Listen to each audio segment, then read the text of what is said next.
ओ राजू, अरे ओ राजू जी साहब, जल्दी से 2 नंबर टेबल पे प्लेट लगा दे। अभी लगाता हूं साहब।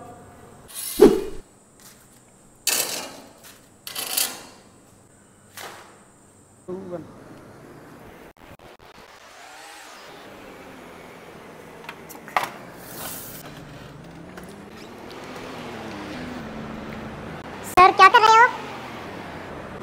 बस खाना खाया अभी चुन्नी। अच्छा सर। सर मैंने वो रैशनल नंबर तो कर लिए थे, पर उसकी प्रॉपर्टीज रहती हैं सर, वो करवा दो सर। आओ बैठो, करवा देते हैं। प्रॉपर्टी, अब क्लोजर प्रॉपर्टी क्या कहता है?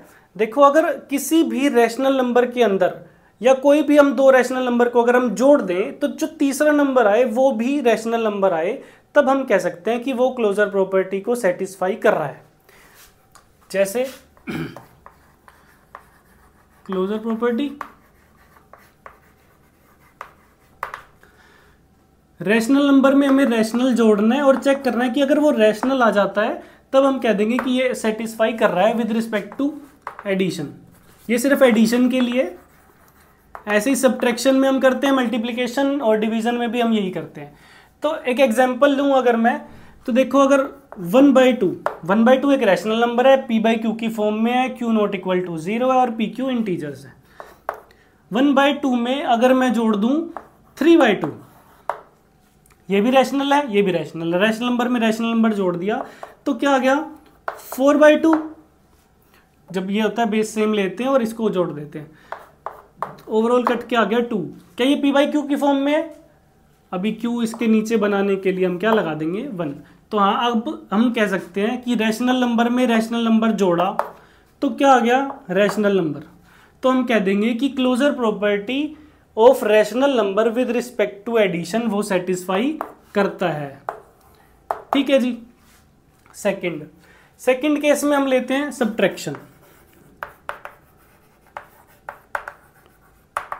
अब सब्ट्रैक्शन के लिए कोई भी एग्जांपल ले लो, जैसे 5/6 माइनस, सब्ट्रैक्शन लगा दिया और -2/4 कर दिया हमने यहाँ पे। ठीक है, अब इसका अगर हम एलसीएम ले, क्या आएगा? 6 4 जा 24 और 20 - 12, ये आ गया 8/24 और ये आ गया 1/3। अब हम देख सकते हैं कि ये भी रैशनल था, ये भी रैशनल था। रैशनल में से रैशनल घटाया तो क्या आ गया? रैशनल। अब एक और एग्जांपल से चेक कर लेते हैं। हो सकता है कई बार कोई एग्जांपल सेटिस्फाई कर रहा हो और दूसरा उसमें से नहीं कर रहा हो। अब इसका बड़ी वाली टर्म को आगे लेके देख लेते हैं। मान लो मैंने यहाँ पे ले लिया 10/1 -2/3। ठीक है जी। अब देखते हैं क्या आता है। -2/3 में से 10 माइनस कर देते हैं। 3 एलसीएम आ गया, ये आ गया 2 माइनस, यहाँ पे आ गया जी 20। तो जो इसका आंसर आई है क्या आया? -18/3। अब क्या ये रैशनल नंबर है? जी हाँ, ये बिल्कुल रैशनल नंबर है, क्योंकि हमें यहाँ पे इंटीजर ही तो चाहिए होते हैं, p/q की फॉर्म में चाहिए और इंटीजर्स चाहिए। तो हम कह देंगे कि closure property with respect to subtraction of rational number भी सेटिस्फाई करता है। और जो हमारी थर्ड प्रॉपर्टी है, थर्ड, इसमें मल्टीप्लिकेशन ऑपरेशन में अगर हम चेक करें तो क्या आता है जी? रैशनल नंबर को रैशनल नंबर के साथ मल्टीप्लाई करके देखेंगे, अगर रैशनल नंबर आ गया तो फिर से हम कह देंगे कि वो क्लोजर प्रॉपर्टी सेटिस्फाई कर रहा है।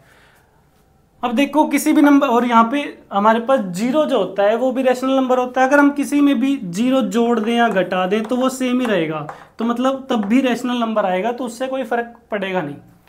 मल्टीप्लिकेशन 13/2 में हमने कर दिया 4/13 से मल्टीप्लाई। ठीक है जी। या फिर 14/13 से मल्टीप्लाई, तो क्या आ जाएगा? 13 से 13 गया और 2 से यहाँ पे 7 आ गया, तो ये आ गया जी 7/1। तो क्या ये रैशनल नंबर है? जी ये बिल्कुल रैशनल नंबर है। अब यहाँ पे ले लो, मान लो 13/17 इंटू 0 करके देख लेते हैं, क्या ये रैशनल नंबर है? तो तब भी ये रैशनल नंबर है, 0 आ गया तो 0 भी तो एक रैशनल नंबर है, तो ये मल्टीप्लिकेशन पे भी सेटिस्फाई करेगी। अब जो चौथी प्रॉपर्टी, चौथी हम देख लेते हैं जी डिवीजन पे। डिवीजन पे क्या कहता है, रैशनल नंबर को रैशनल नंबर से डिवाइड कर दो, तो क्या आना चाहिए डिवाइड करने पे भी रैशनल नंबर। अब देख लेते हैं कि आ रहा है या नहीं आ रहा। रैशनल नंबर एक हमने ले लिया 1/2, 1/2 को डिवाइड कर दिया किससे, 3/5 से। 1/2 अगर देखो हम ऐसे मल्टीप्लाई करके चेंज कर सकते हैं इसको, तो ये क्या आ गया 5/6। तो क्या अभी भी ये रैशनल नंबर है, तो हाँ जी ये बिल्कुल अभी भी रैशनल नंबर है। और हम कह सकते हैं कि यहाँ पे तो सेटिस्फाई कर रहा है, पर अब सेकंड केस हम जो लें वो 0 वाला लेके देखते हैं।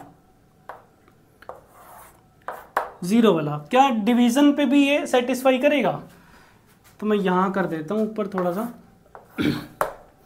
देखो रैशनल नंबर एक मैंने ले लिया 1, चलो सिर्फ 1 ही ले लिया, और इसको डिवाइड कर दिया रैशनल नंबर दूसरे से, ठीक है जी। तो ये अब क्या बन गया, rational number by rational number तो है, अब हमें क्या चाहिए, रैशनल नंबर चाहिए, तब हम कहेंगे कि ये प्रॉपर्टी सेटिस्फाई हो गई। पर अब देखो 1/0 जो होता है वो होता है इनफाइनाइट, या फिर हम कह सकते हैं नॉट डिफाइंड,